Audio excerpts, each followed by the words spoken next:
never getting out of this wake, never!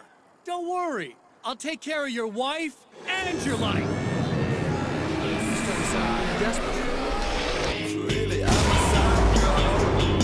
You knew I am a psycho. I told you I'm a psycho. Really, I'm a psycho.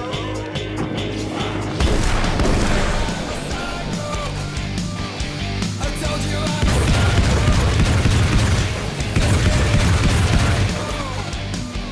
I told you I'm a psycho.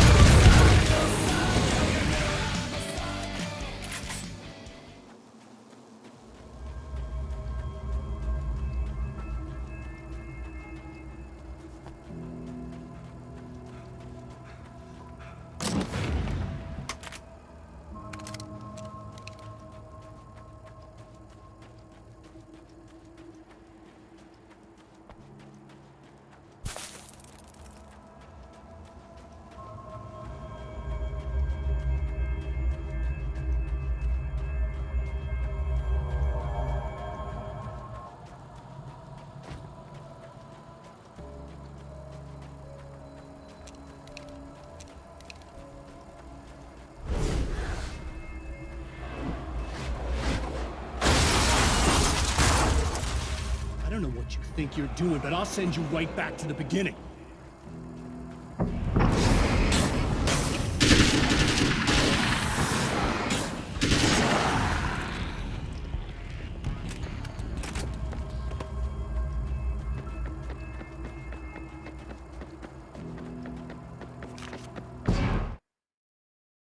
When the dark man's eyes suddenly locked into Serena's, she flushed hot. They ignited a black fire in her. He was talking. He wanted the power turned off. He said something about the projector booth. She hooked a finger under his belt buckle. He grabbed a hold of her throat and twisted until it hurt. Somewhere deep inside, a part of her screamed in paralyzed horror, but the moan that escaped from her throat had no panic in it. "Pay attention," he said. "Business first." His eyes glittered shamelessly. Hers did too.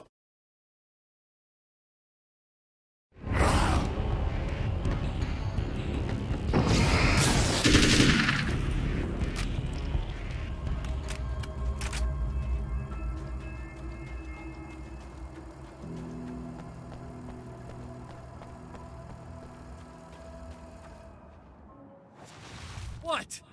You think whatever it is you're gonna do is gonna make a difference? This'll end up just like before!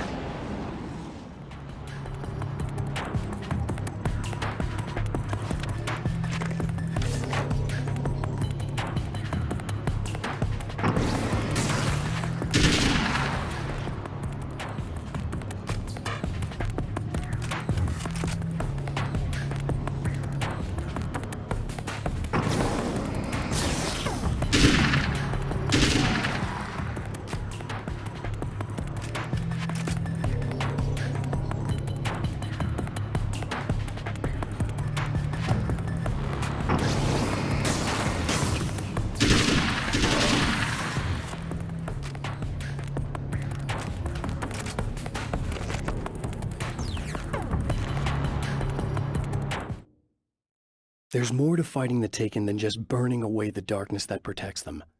When I'm fighting for my life, I find myself slipping into a state of intense concentration that makes the beam of my flashlight seem more powerful and focused. I used to think it was just my imagination, something brought on by the adrenaline and fear of death, but now I'm not so sure. I've been touched by powers that I can't begin to truly comprehend, and they've left a mark. I'm starting to think this might be a part of it. I've been around for a while now, you know?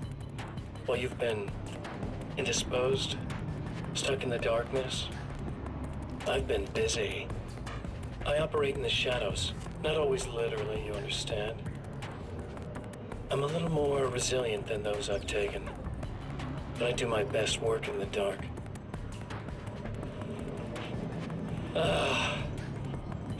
And there's so much darkness out there. It goes deep.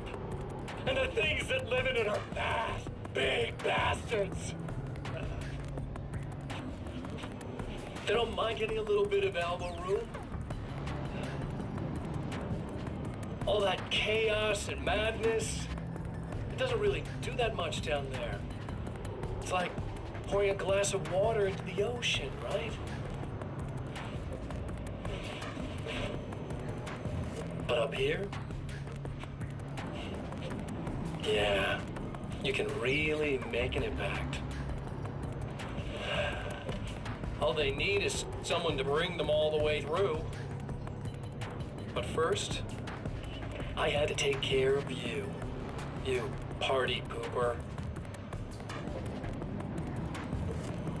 You're stuck in an eternal cycle now. The sun's never coming up for you. Everything else? Do my thing. Getting a bit of quality time with Alice? That's a little something for me. And I deserve it.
I held the film canister in my hands.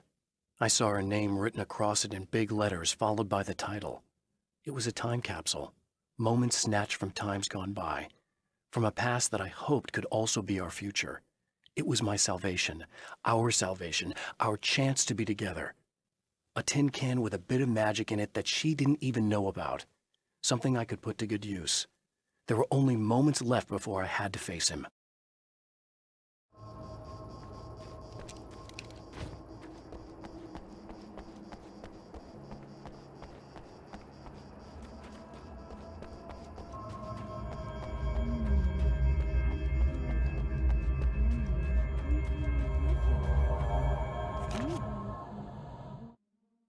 The clothes I wear now I shaped from dreams and memories. It's an old outfit, originally from the 90s. The last time I wore it was when I was still writing and Alice and I took a vacation in the desert before our troubles began. The night before, we'd been at a party, and I had dressed to the nines. On that lazy day, I put on these old clothes, worn and comfortable. Alice made a joke about grunge. I felt a little embarrassed, but I stuck with them. We were very happy. I'm sheathed in good memories to remind myself of what is at stake.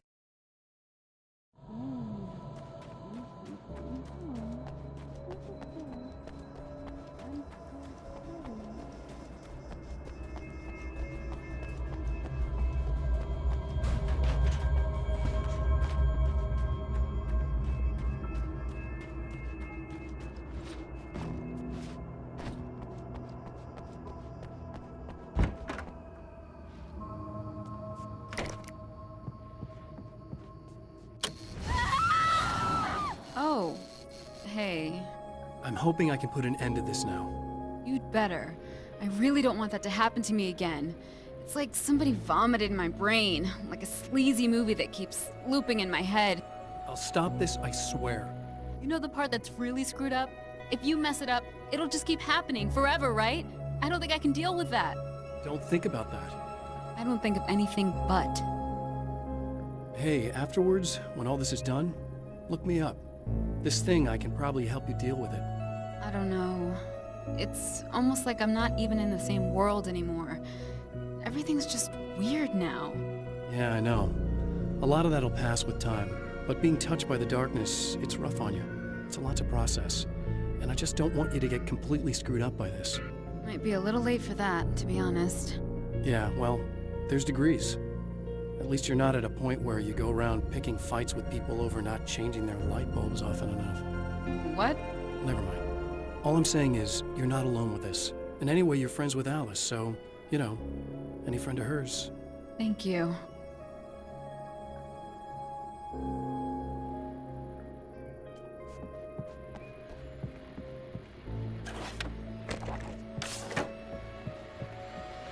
Hello, folks, and welcome to the third part of our pre-recorded interview with Serena Valdivia and renowned photographer Alice Wake. So, tell me about the film.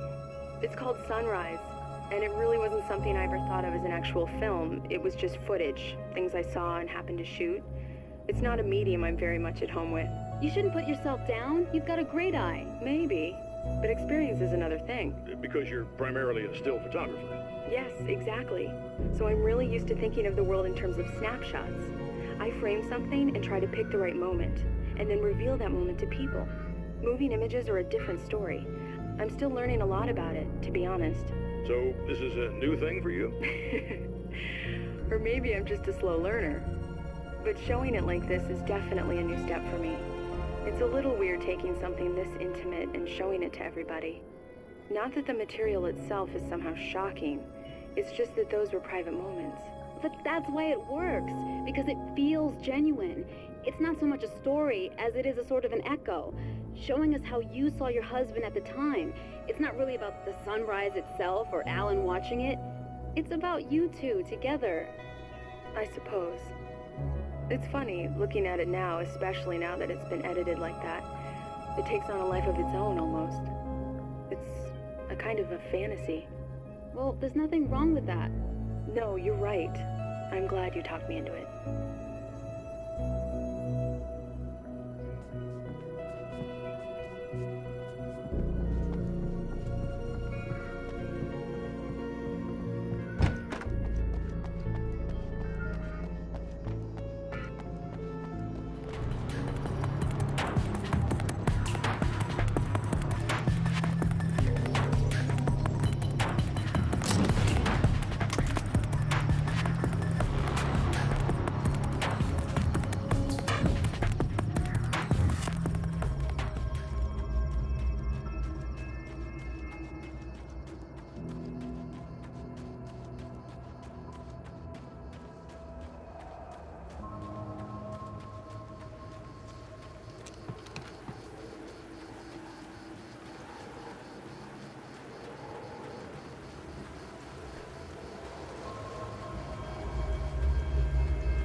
Again, the champion of light enters the final trap.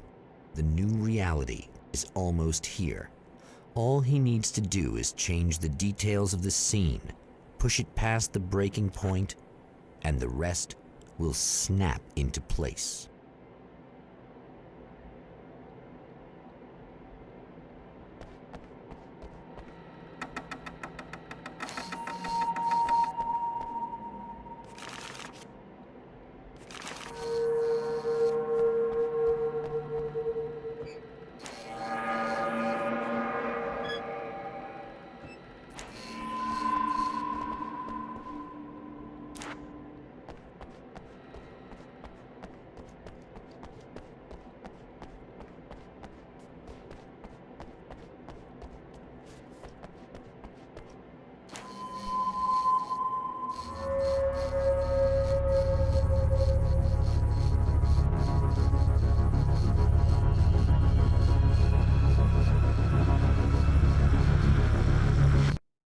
Oh, come on, buddy.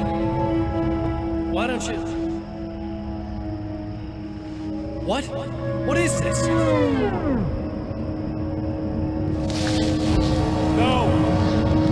No!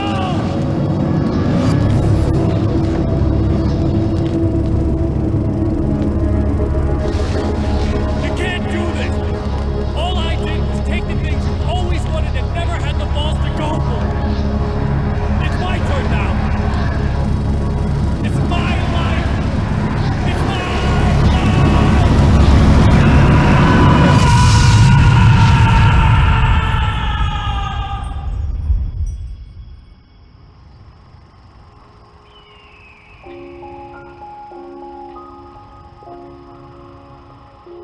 Alan? Is it really you? It's really me. How?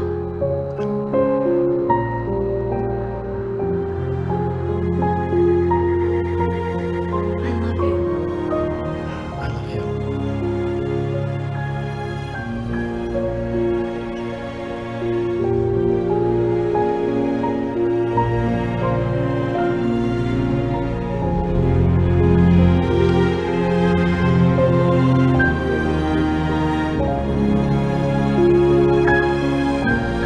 A woman, a man, two lovers, held apart for far too long, enveloped in the light of a glorious dawn.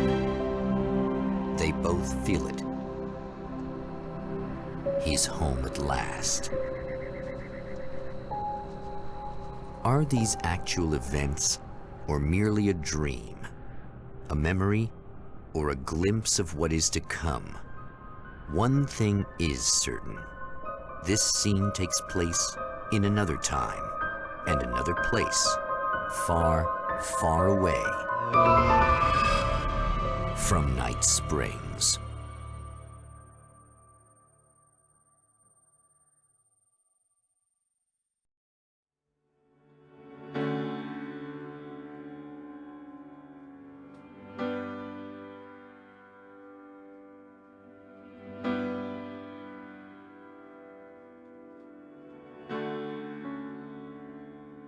You know it feels nice watching the sun come up, and I've realized I can never return. Oh baby, it feels good watching the sun come up. I can attack the day with the will to burn. And the sky is a picture of violence, blood red and steely blue. It has beauty that can never be silenced. Oh yeah, it reminds me of you. And if you're broken down, lying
No? Al?